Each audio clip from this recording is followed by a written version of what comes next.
ਦਾ match ਸ਼ੁਰੂ ਹੋਣ ਤੋਂ ਪਹਿਲੇ ਕਿਉਂ ਕਰਦੇ ਆ ਦੁਆ ਤੁਹਾਨੂੰ ਮੈਂ ਦੱਸ ਕਹਿੰਦੇ ਹੁਣੇ ਆ ਯਾਰ ਇੰਨਾ ਰਸ਼ ਕਿਉਂ ਲੱਗ ਗਿਆ ਮਿੱਤਰੋ ਯਾਰ ਸੱਟ ਲੱਗ ਗਈ ਮਿੱਤਰੋ ਮੇਰਾ ਖੋ ਕੇ ਮੋਬਾਈਲ ਨਾਲ ਹੀ ਸੁੱਟਤਾ ਥੱਲੇ ਨੂੰ ਮੈਂ ਕਿਹਾ ਯਾਰ ਤੈਨੂੰ ਕੀ ਹੋਇਆ ਨਾਈਸ ਮੁੰਡਾ ਹੈ ਸੀ ਅੱਜ ਗੁੱਸੇ ਦੇ ਮਿੱਤਰੋ ਮੈਂ ਫਰਸ਼ ਤੋਂ ਚੱਕਿਆ ਮੋਬਾਈਲ ਦਾ ਟੁੱਟ ਗਿਆ ਜੀ ਟੱਚ ਮੈਂ ਰਹਿ ਗਿਆ ਦੇਖ ਕੇ ਹੈਰਾਨ ਮੈਂ ਕਿਹਾ ਨਾਈਸ ਮੁੰਡਿਆਂ ਦੇ ਪੈਸੇ ਸੀ ਮਾਸ਼ਾਅੱਲਾ ਜੁਮਾਤੁਲ ਮੁਬਾਰਕ ਦਾ ਮੈਂ ਪਹੁੰਚ ਗਿਆ ਰਾਜਾ ਸਜਾਦ ਦੀ ਦੁਕਾਨ ਤੇ ਮੈਂ ਕਿਹਾ ਕਰਦੇ ਅੱਛੀ ਜਿਹੀ ਕਟਿੰਗ ਮੈਂ ਲਈ ਆ ਕਰਾ ਜੀ ਕਮੈਂਟ ਦੇ ਵਿੱਚ ਦੱਸਿਓ ਮੇਰੀ ਕਟਿੰਗ ਕੈਸੀ ਲੱਗੀ ਅੱਛੀ ਲੱਗੀ ਹੈ ਤੇ ਕਰ ਦੋ ਮਿੱਠਾ ਜਿਹਾ ਲਾਈਕ ਮਹੱਲੇ ਦੇ ਵਿੱਚ ਮਿੱਤਰੋ ਸਕੂਟਰਾਂ ਦੀਆਂ ਲੱਗੀਆਂ ਹੋਈਆਂ ਲੈਣਾ ਮੈਂ ਕਿਹਾ ਯਾਰ ਆਵਾਮ ਐਡੀ ਜਲਦੀ ਆ ਗਈ ਜੁਮਾ ਪੜਨ ਮਾਸ਼ਾਅੱਲਾ ਲੱਗ ਗਈਆਂ ਰੋਣ ਮੈਂ ਵਾਲੇ ਦਿਨ ਤਾਂ ਮਿੱਤਰੋ ਮਸਜਿਦ ਨੂੰ ਮਾਸ਼ਾਅੱਲਾ ਲੱਗ ਜਾਂਦੇ ਆ ਚਾਰ ਚੰਨ ਮਾਸ਼ਾਅੱਲਾ ਜੁਮੇ ਦੀ ਜਮਾਤ ਹੋ ਗਈ ਸੀ ਤੇ ਜੁਮਾ ਪੜ ਕੇ ਜੈਵੇਂ ਆਏ ਘਰ ਮਾਂ ਦੇ ਹੱਥਾਂ ਤੇ ਗਰਮਾ ਗਰਮ ਚਾਵਲ ਉੱਤੇ ਪਾਇਆ ਹੋਇਆ ਰਹਿਤਾ ਮਿੱਤਰੋ ਫਿਰ ਬਿਸਮਿਲ੍ਲਾ ਜੁਮੇ ਵਾਲੇ ਦਿਨ ਪੱਕਦੇ ਯਾਰ ਸਾਡੇ ਘਰ ਚਾਵਲ ਯਕੀਨ ਕਰੋ ਖਾ ਕੇ ਸਵਾਦ ਸਾਰਾ ਹੀ ਆਇਆ ਜੀ ਮਿੱਤਰੋ ਸਾਡੇ ਪਿੰਡ ਦੇ ਵਿੱਚ ਮਾਸ਼ਾਅੱਲਾ ਬੜੇ ਸੋਹਣੇ ਬੱਕਰੇ ਖੜੇ ਆ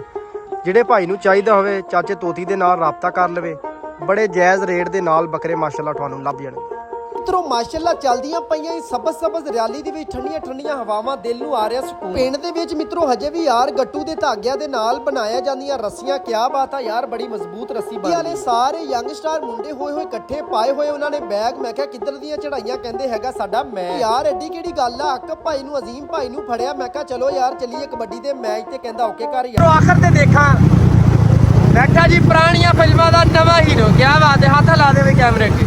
ਵਾਹ ਮਿੱਤਰੋ ਮੈਚ ਹੈਗਾ ਜੀ 104 ਚੱਕ ਦੇ ਵਿੱਚ ਮਿੱਤਰੋ ਯਾਰ ਸਾਡੇ ਪਿੰਡ ਤੋਂ ਹੈਗਾ ਸਿਰਫ ਅੱਧੇ ਘੰਟੇ ਦਾ ਸਫ਼ਰ 104 ਹੁਣੇ ਮਿੱਤਰੋ ਫਿਰ ਪਹੁੰਚ ਗਏ 104 ਚੱਕ ਦੇ ਗਰਾਊਂਡ ਦੇ ਵਿੱਚ ਬਿਲਕੁਲ ਇਹਨਾਂ ਦਾ ਪਿੰਡ ਦੇ ਨਾਲ ਹੈਗਾ ਗਰਾਊਂਡ 4 ਚੱਕ ਵਾਲਿਆਂ ਦਾ ਗਰਾਊਂਡ ਹੈ ਜੀ ਬਿਲਕੁਲ ਪਿੰਡ ਦੇ ਨਾਲ ਲੇਕਿਨ ਸਾਡਾ ਪਿੰਡ ਤੋਂ ਹੈਗਾ 1 ਕਿਲੋਮੀਟਰ ਦੂਰ ਮਿੱਤਰੋ ਮੁੰਡੇ ਹਜੇ ਹੈ ਸੀ ਪਿੱਛੇ ਸਾਰੇ ਯੰਗਸਟਰ ਮੁੰਡੇ ਦੇਖਣ ਲੱਗੇ ਹੋਏ ਆ ਫੁੱਟਬਾਲ ਕਿਆ ਬਾਤ ਆ ਯਾਰ ਜੀ ਅੱਜ ਤਾਂ ਮਿੱਤਰੋ ਕਬੱਡੀ ਦਾ ਮੈਚ ਦੇਖਣ ਵਾਸਤੇ ਸਪੈਸ਼ਲ ਆਏ ਆ ਨਵੀਦ ਭਾਈ ਲਾਹੌਰ ਤੋਂ ਕਿਆ ਬਾਤ 104 ਚੱਕ ਵਾਲਿਆਂ ਦੀ ਮਿੱਤਰੋ ਆ ਟੀਮ ਆ ਜੀ ਹੋ ਗਈ ਆ ਗਰਾਊਂਡ ਦੇ ਵਿੱਚ ਇੰਟਰ ਕਿਆ ਬਾਤ ਆ ਯਾਰ ਮਾਸ਼ਾਅੱਲਾ ਕਾਫੀ ਅੱਛੇ ਖਿਡਾਰੀ ਜੀ ਮਿੱਤਰੋ ਸਾਡੀ ਯੰਗਸਟਰ ਮੁੰਡਿਆਂ ਦੀ ਹੋ ਗਈ ਟੀਮ ਰੈਡੀ ਕਰਨ ਲੱਗ ਗਏ ਦੁਆ ਤਾਂ ਕਿ ਕਿਸੇ ਦੇ ਸੱਟ ਪੇਟ ਨਾ ਲੱਗ ਜੇ ਤੇ ਅੱਲਾ ਖੈਰ ਰੱਖੇ ਅਸੀਂ ਮੈਚ ਇਨਸ਼ਾਅੱਲਾ ਕਰ ਲਈਏ ਨਾਲੇ ਵਿਨ ਹਾਂਜੀ ਮਿੱਤਰੋ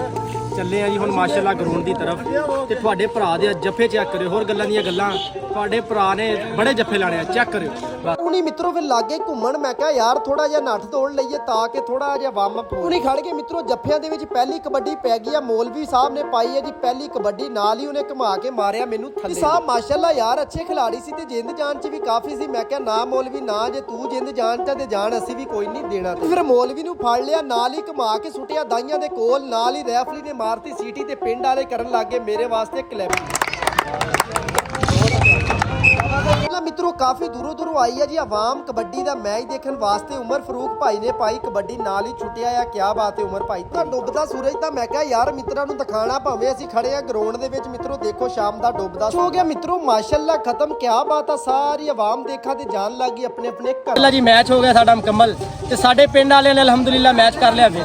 ਬੜਾ ਅੱਛਾ ਫੈਨ ਮੈਚ ਹੈ ਜੀ ਮੈਂ ਤਾਂ ਬੜਾ ਫੈਨ ਹੈਗਾ ਚੰਗਾ ਭਾਈ ਜੱਫਾ ਦੱਸੋ ਕਿਹਦਾ ਲੱਗਾ ਜ਼ਬਰਦਸਤ ਮਾਸ਼ਾਅੱਲਾ ਚੈੱਕ ਕਰੋ ਲੋਕ ਤਾਰੀਫਾਂ ਕਰ ਰਹੇ ਆ ਹੁੰਦਾ ਮਿੱਤਰੋ ਮੈਚ ਖਤਮ ਤੇ ਨਲਕੇ ਜਿਹੜੇ ਹੁੰਦੇ ਆ ਕੋਲ ਉਹਨਾਂ ਤੇ ਮਿੱਤਰੋ ਲੱਗ ਜਾਂਦਾ ਕਬੱਡੀ ਵਾਲਿਆਂ ਦਾ ਰਾਹ ਸਿਰਫ ਕੀਤਾ ਜੀ ਅਸੀਂ 5 ਮਿੰਟ ਦਾ ਸਫ਼ਰ ਆਇਆ ਸੋਹਣੇ ਪਿੰਡ ਦਾ ਨਾਮ ਮਿੱਤਰੋ ਸਕੂਟਰ ਬੜਾ ਨਠਾਇਆ ਉਸ ਤੋਂ ਬਾਅਦ ਮੈਨੂੰ ਦਿਓ ਇਜਾਜ਼ਤ ਆਪਣਾ ਖਿਆਲ ਰੱਖਿਓ ਨਮਾਜ਼ ਕਾਇਮ ਕਰਿਓ ਪਾਕਿਸਤਾਨ ਜ਼ਿੰਦਾਬਾਦ।